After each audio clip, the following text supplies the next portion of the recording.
Film की शुरुआत में हम ब्रैड को देखते हैं जो एक पायलट था। वो एयरपोर्ट पर आगे बढ़ रहा था।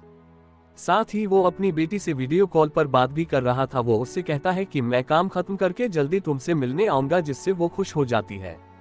इसके बाद ब्रैड पायलट वाली केबिन में आकर अपने साथी पायलट से मिलता है और दोनों अपने अपने बारे में बातें करने लगते हैं। फिर कुछ देर बाद ब्रैड को बाहर बुलाया जाता है।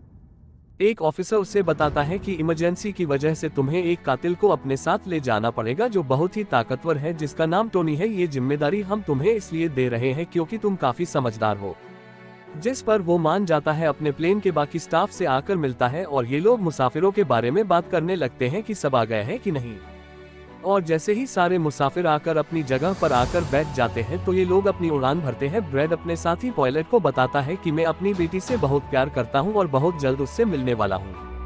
हम दोनों का एक दूसरे के अलावा और कोई नहीं है। और जब ये लोग रात में प्लेन में सफर कर रहे होते हैं तभी अचानक से मौसम बिगड़ने लगता है, जिस वजह से ब्रैड परेशान नजर आता है क्योंकि उसे कुछ ठीक नहीं लग रहा था। वो सभी मुसाफिरों को सीट बेल्ट बांधने के लिए कहता है और रेडियो के जरिए वो अपने सेंटर से बात करने की कोशिश भी करता है, पर उसकी बात नहीं हो पाती क्योंकि आहिस्ता आहिस्ता यहाँ की सारी रेडियो काम करना बंद कर जाते हैं। तभी अचानक बिजली का तेज झटका प्लेन से आकर लगता है, जिस वजह से प्लेन हिलने लगता है। ब्रैड को सारे मुसाफिरों की फिक्र होने लगी थी, इसीलिए वो सारे मुसाफिरों को देखने जाता है तो उसे सुकून की सांस आती है क्योंकि सारे मुसाफिर ठीक थे। अब यहाँ धीरे धीरे करके लाइट्स बंद होती जा रही थी। इस बीच एक बार फिर प्लेन को झटका लगता है, जिससे ब्रैड गिर जाता है। उसके माथे पर चोट लग जाती है। प्लेन के हिलने और थर्राने की वजह से सारे ही मुसाफिरों की हालत खराब होने लगी थी। ब्रैड वापस केबिन में आकर अपने साथी के साथ मिलकर प्लेन को संभालने में लग जाता है। ये काफी मुश्किल टाइम था उनके लिए क्योंकि रेडियो भी काम नहीं कर रहे और स्क्रीन पर भी उन्हें आगे का कुछ भी दिखाई नहीं दे रहा था। ब्रैड कहता है कि हमें प्लेन को नीचे लाना होगा क्योंकि अगर एक और झटका लगा तो प्लेन क्रैश हो जाएगा। तो फौरन ये लोग प्लेन नीचे लाने लगते हैं। सारे मुसाफिर डरे हुए थे और फिर अपनी सीट बेल्ट खोल देते हैं। उसे देखकर टोनी का ऑफिसर भी ऐसा ही करता है। प्लेन नीचे की तरफ जा रहा था तो ये लोग ऊपर वाली साइड से टकराते हैं इतनी जोर से कि अचानक ही उनकी मौत हो जाती है। और अचानक तेजी से प्लेन नीचे आने लगता है तो ब्रैड और उसका साथी जल्दी से प्लेन को कंट्रोल कर लेते हैं। तभी एयर होस्टेस ब्रैड को बताती है कि मुसाफिरों की हालत खराब हो रही है, जिस पर वो कहता है कि सबको संभालो, अपनी अपनी सीट पर बैठने का कहो क्योंकि जल्दी हम करीबी के एयरपोर्ट पर उतरने वाले हैं। अब ये दोनों देखते हैं कि ये आइलैंड के ऊपर से गुजर रहे हैं तो कोई रास्ता न होने पर वो इस आइलैंड पर ही उतरने का फैसला करते हैं और सही जगह देखकर प्लेन को उतार देते हैं। हालांकि उन्होंने इमरजेंसी लैंडिंग की थी पर फिर भी सही सलामत वो उतर गए थे। और ब्रैड और उसका साथी तब खुश होते हैं जब उन्हें पता चलता है कि थोड़ी बहुत बिजली अभी भी प्लेन में है। इसके बाद ब्रैड सभी को नीचे उतरने का कहता है। उधर प्लेन की कंपनी का मालिक भी देख लेता है कि अचानक प्लेन कहीं गायब हो गया है। उसने प्लेन को लैंड होते हुए नहीं देखा था और काफी देर से रेडियो खराब होने की वजह से उसका कांटेक्ट भी नहीं हो पाया था, इसीलिए वो थोड़ा टेंशन में नजर आता है। एयर होस्टेस ब्रैड को बताती है कि टोनी को लाने वाले ऑफिसर की मौत हो गई है। ये सुनकर ब्रैड को दुख तो होता है पर वो उससे कहता है कि जो भी हुआ बाकी मुसाफिरों का ख्याल रखो। अब सारे लोग इस सोच में थे कि हम यहाँ क्यों उतरे हैं, जिससे ब्रैड सामने आकर बताता है इमरजेंसी की वजह से हमें प्लेन यहाँ उतरना पड़ा। प्लेन में अभी भी थोड़ी बिजली मौजूद है जिसे हम बाकी बिजली की चीजों को ठीक कर लेंगे।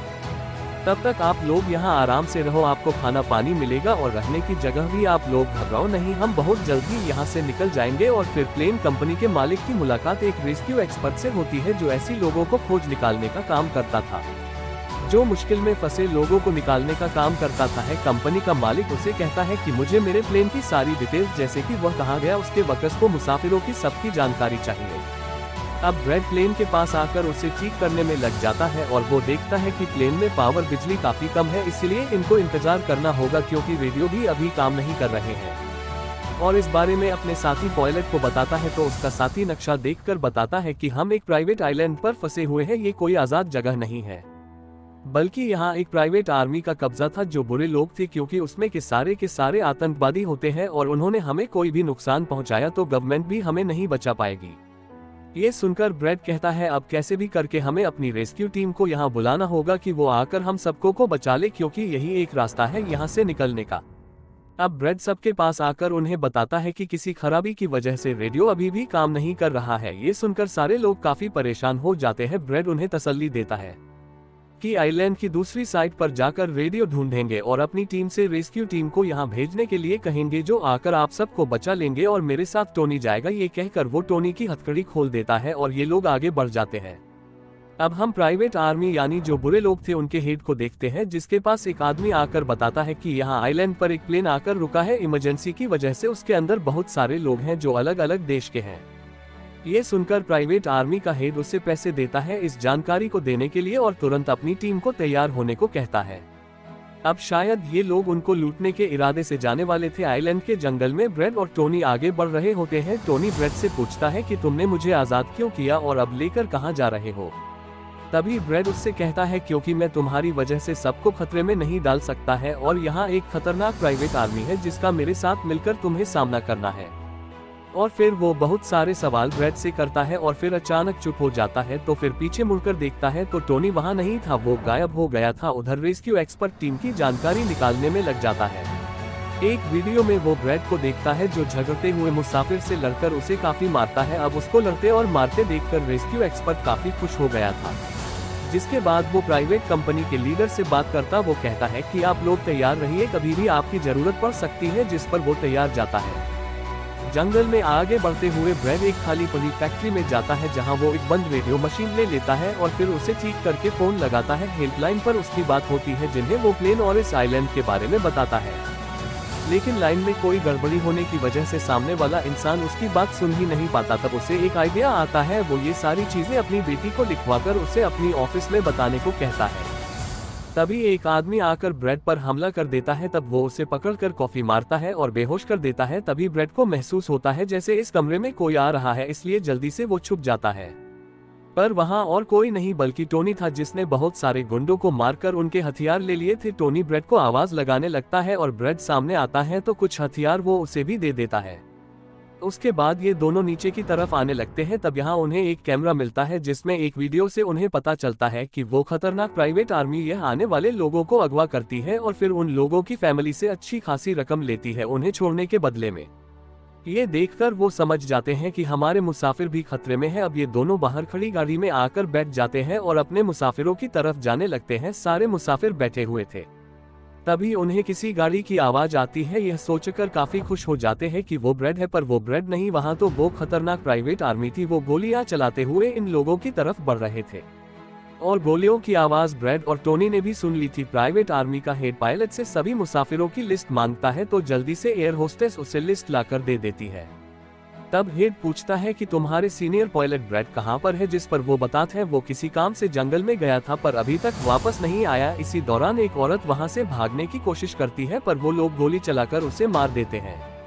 ये बात सुनकर ब्रेड उनकी मदद के लिए निकल जाता है पर टोनी उसे रोक लेता है। गुंडे सारे मुसाफिरों को बस में बैठाने लगते हैं क्योंकि वो इन्हें अपने साथ ले जा रहे थे। उन्हें बंदी बनाकर उनके लीडर अपने दो साथियों को कहता है कि प्लेन में जाओ और सारे जरूरी कीमती सामान को ले आओ, जिसके बाद खुद वो सारे मुसाफिरों को लेकर यहाँ से निकल जाता। ब्रेड टोनी पर गुस्सा करने लगता है कि वो हमारे लोगों को ले गए हैं और तुमने मुझे जाने नहीं दिया, जिस पर टोनी उसे समझाता है कि वो काफी बड़ी आर्मी थी, वो खतरनाक लोग हैं, अगर तुम चले भी जाते तो इतनी बड़ी आर्मी से अकेले नहीं लड़ पाते।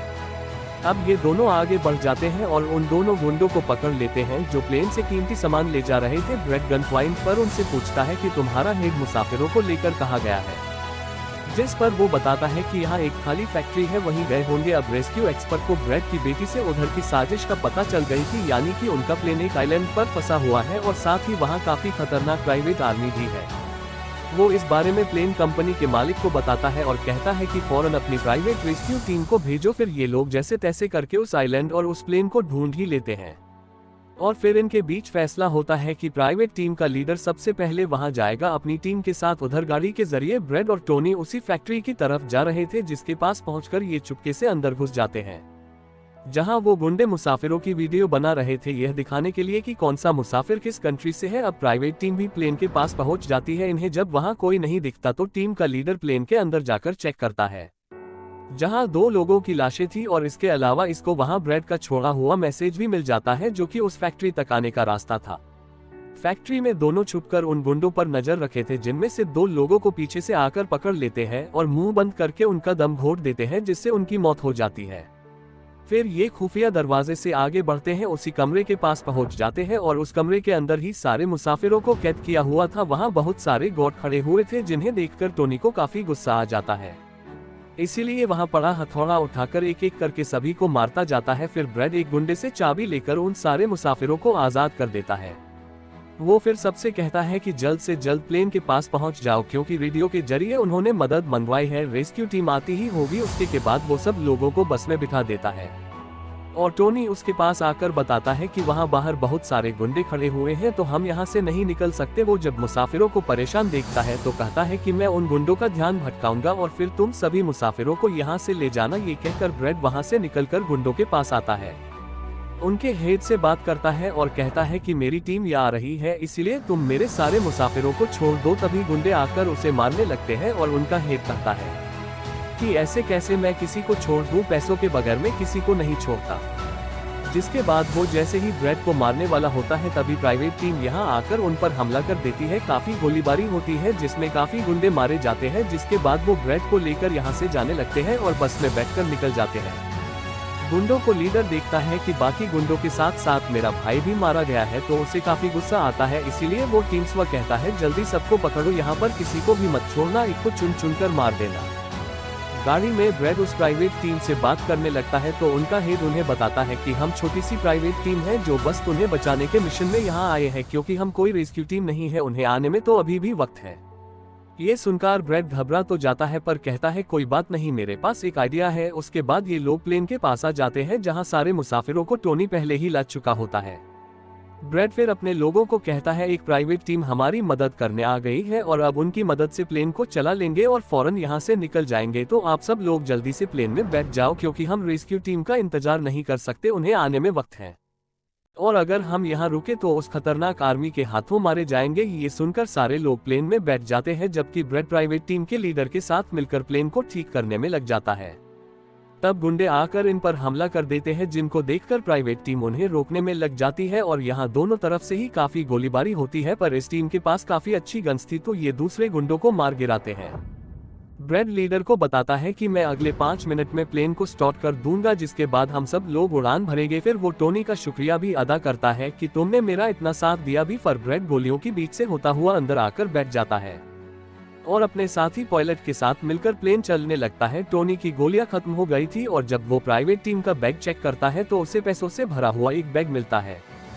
फिलहाल वो पैसे को ऐसे ही छोड़कर दूसरी बैग से गन लेकर दोबारा गुंडों से लड़ने लगता है। तब तक ब्रैड भी पूरे प्लेन को संभाल चुका होता है। फिर वो प्राइवेट टीम भी प्लेन में चढ़ने लगती है।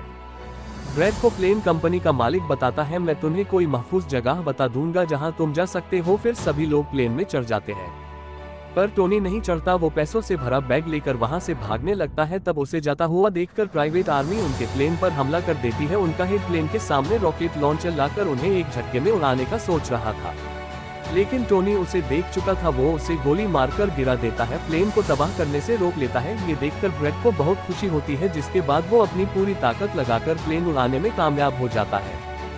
इस वजह से टोनी भी खुश था और वो भी फिर वहां से चला जाता है। ब्रैड प्लेन को आइलैंड से दूर ले जाता है, जबकि प्लेन का मालिक उसे एयरपोर्ट का बताता है जहां ये लोग जा सकते थे, जो काफी करीब था। ब्रैड उस तरफ प्लेन ले जाने लगता है और पर एक बार फिर प्लेन तबाह होने लगता है, इसलिए ब्रैड वहां से इमरजेंसी लैंडिंग करवाता है और उनका प्लेन नीचे आने के बाद जंगल के रास्ते आगे बढ़ने लगता है।